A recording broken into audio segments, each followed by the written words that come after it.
नमस्कार सर। नमस्कार sir. Sir क्या नाम है आपका? सर मेरा नाम अनिल कुमार शाह है।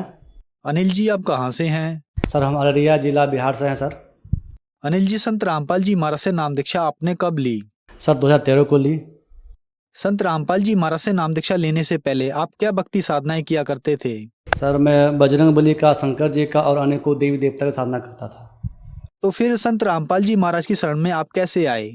सर मैं बचपन से सत्संग का आदी था और टीवी वगैरह में काफ़ी टीवी में सत्संग देखा करता था। एक दिन अचानक से मेरे हाथों से टीवी का बटन ऑन हो गया और संत रामपाल जी महाराज का सत्संग आना शुरू हो गया। तो संत रामपाल जी महाराज वो गीता का सिलेबस उंगली रख रख कर बता रहे थे कि ये सद्गुण ब्रह्मा की माता पिता कौन है। तो हमें आश्चर्य लगा कि ऐसा कैसे हो सकता है, ये भगवान का माता पिता का नाम बता रहे हैं। तो मैंने टीवी को बंद कर दिया। फिर वहाँ पे एक नीली सी पट्टी आ रही थी, पीली पीली सी आना चाहिए टीवी पर, उस पर हमने फ़ोन करा। तो फ़ोन लगा मेरा हिसार जिला। तो वहाँ से हमने फ़ोन किया, सर ये कहाँ से बात कर रहे हो? तो बोला कि मैं बरवाला से बात कर रहा हूँ, हिसार बरवाला से। आपको क्या चाहिए? तो सर ये आप ब्रह्मा विष्णु महेश से माता पिता का नाम बताइए तो पूरा पूर्ण परमात्मा। बोला नहीं सर, आप पुस्तक लेना चाहोगे? तो मैंने कहा सर कौन सी पुस्तक? तो वहाँ से फ़ोन, आप अपना पता बताइए, आपको मैं निःशुल्क पुस्तक आपके घर पे भिजवा दूंगा। तो पुस्तक ठीक मेरे पास 1 महीने के अंदर मेरे पास पुस्तक आ गया। तो उस पुस्तक को मैंने पढ़ा, 4-5 पन्ने को मैंने पढ़ा था। कुछ में कुछ अजब सा लग रहा था कि ब्रह्मा विष्णु महेश माता पिता कौन है, हम इतनी भक्ति करते फिर दुखी क्यों रहते हैं, पूर्ण संत की क्या पहचान है, और हम मरते जीते क्यों हैं, हमें मनुष्य तन क्यों मिला है। तो उसको मैंने पढ़ के उस टाइम मेरा जो कि हाट प्रखंड में मेरा बिजली विभाग में एक आरआरएफ के हिस्से से मुझे कॉन्ट्रैक्ट में सर्विस मिला हुआ था, कॉन्ट्रैक्ट बेस में काम कर रहा था। उस पुस्तक को मैंने अपने सीनियर को लेकर दिया, उसका नाम है राजकुमार सर, वो कुर्सेला से बिलोंग करते हैं। उन्होंने, वो भी दुर्गा जी के उपासक थे, और वो उस पुस्तक को पूरी अध्ययन की, पूरी 30 पेज पढ़ डाली उन्होंने। उस सवेरे मुझे बुलाया कि आपको चलना है। तो मैंने कहा कहाँ चलना सर? बोला बरवाला जाना है। तो मैंने कहा क्यों सर? बोला अरे ये पुस्तक इतना दुर्लभ है ना, पूर्ण परमात्मा का ज्ञान है, इतना इतना अनमोल ज्ञान है। फिर हम लोगों ने, उन्होंने बताया, सर ने बताया, फिर हम लोग जाके सतलोक आश्रम बरवाला पे संत रामपाल जी से नाम दीक्षा लिया। अनिल जी, संत रामपाल जी महाराज से नाम दीक्षा लेने के बाद क्या आपको कोई लाभ भी मिले? सर लाभ तो मुझे बहुत सारा मिला है, लेकिन जो विशेष लाभ मुझे मिला है, मेरा लीवर में प्रॉब्लम था, ये बैक साइड में, और मैं प्रत्येक दिन दवा खाता रहता था। 30-30 रुपये वाली गोली खाता था, कभी पेंटअप डी, कभी DSR, कभी कुछ। अब भिन्न भिन्न प्रकार से मैं अपना दवा करवाता था, कभी जंतर मंतर, लेकिन मेरा रोग ठीक नहीं हुआ। संत रामपाल जी महाराज से प्रार्थना की वहाँ पे, तो वहाँ से आदेश आया कि आप ऐसा करो, आपका संत जी दया करेंगे। तो जब हम वहाँ से नाम लेकर आए, कुछ दिन के बाद मेरे पास बिल्कुल मेरी प्रॉब्लम धीरे धीरे मेरा सॉल्व होना शुरू हो गया। उसके बाद धीरे धीरे मेरा काम चलना शुरू हो गया।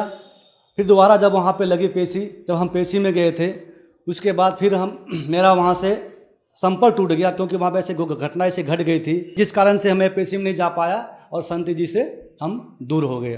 कुछ दिन, 1-1.5 साल रहा, लेकिन थोड़े से मुझे उस टाइम लाभ मिला था।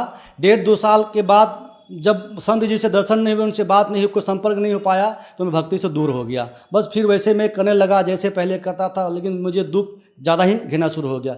1.5 साल के बाद फिर पुनः गुरु जी का वहाँ से आया, संत रामपाल जी का चला कि पचा, उसका पूरे बिहार में नाम धाम केंद्र खुल रहा है, और जो भी भगत वहाँ पर हैं आप वहाँ पर जाकर दीक्षा ले सकते हो। फिर वहाँ से जाके मैंने शुद्धिकरण कराई, और वहीं से फिर से मेरा नाम शुद्धिकरण हुआ। अब धीरे धीरे मेरा लीवर का प्रॉब्लम बिल्कुल ठीक हो गया। अभी मैं बिल्कुल ठीक ठाक हूँ। डॉक्टर ने बताया था कि आपको ज़िंदगी भर दवाई खानी पड़ेगी, आपका लीवर डैमेज हो चुका है, आपका छोटी सी आंत में इन्फेक्शन हो चुका है। तो मैंने कहा कि दवा तो मैंने बहुत खा लिया, अब तो मैं दवा खाऊंगा ही नहीं, क्योंकि लोग तो बताते रहते हैं कि संत जी ऐसा चमत्कार करते, संत जी ऐसा चमत्कार करते हैं। अगर वाकई में वो संत पूर्ण परमात्मा संत जी हैं तो मेरा वो लीवर का प्रॉब्लम ठीक कर दे। और ऐसे ही दया हुआ मालिक के, संत रामपाल जी की असीम दया से आज अभी उस टाइम से लेकर अब तक मैंने 1 रुपये की दवाई नहीं खाई, और मेरा बिल्कुल दवा खाए, मेरा लीवर बिल्कुल अभी ठीक ठाक है। और आर्थिक लाभ सर क्या था, नाम लेने से पहले मैं बहुत बुरे काम करता था। ड्रिंक करना, शराब पीना, गुटखे खाना, रजनीगंधा खाना, प्रत्येक दिन 20-30 रजनीगंधा खा जाना, बीयर पी लेना, मांस खा लेना। फिर कई बार हम बाहर भी जाते थे, वहाँ पर भी ड्रिंक करते थे, पहाड़ों में जाकर घूमना फिरना, सैर सपाटा करना, ऐसे करता था। लेकिन वो जीवन मैंने बर्बाद कर दिए, इतने डिलेड हुए मेरे सारे, मेरा जीवन में नष्ट हो गया, मेरा नशा भी छूट गया। और क्योंकि इस जो संत जी जो नाम देते हैं, इसके नाम में इतनी पावर है, ऑटोमेटिकली वो नशा अपने आप छूट जाता है, सिर्फ नाम मात्र लेने से ही। सर, संत रामपाल जी महाराज की शरण में आने के बाद आपको बहुत सारे लाभ मिले, तो जो दर्शक आज आपको देख रहे हैं वो भी संत रामपाल जी महाराज से नाम दीक्षा लेना चाहते हैं, तो कैसे ले सकते हैं? सर, संत जी से नाम दीक्षा अगर लेना चाहते हैं, इनके सभी दुनिया के सभी चैनलों पर संत जी के सत्संग आता रहता है और पुलिस पट्टी चलता रहता है। आप उन पर फ़ोन करें और वहाँ से पुस्तक मंगा लें और पुस्तक को पढ़ें और जीने की राह पुस्तक पढ़ें, उस पर विचार करें। ये संत जी का बहुत अनमोल ज्ञान है जी, और इस ज्ञान को सुनते ही, हृदय से लगाते ही आपका एटॉमिक नशा छूट जाएगा, क्योंकि इस पुस्तक में इतनी शक्ति है। पूर्ण परमात्मा का सार सभी सदग्रंथों से द्वारा परिमित किया हुआ ज्ञान है। ये अनमोल ज्ञान है, आज तक ये ज्ञान किसी संत ने नहीं बताया। और ये पूर्ण संत जी, संत रामपाल जी आए हुए धरती धरातल पर और पूर्ण संत जी हैं। और आप इसके शरण में आएँ और इसके ज्ञान को सुने और ज्ञान को सुन करके इससे दीक्षा प्राप्त करें और आजीवन भक्ति करें, अपने जीवन को सफल करें। धन्यवाद जी। नमस्कार सर।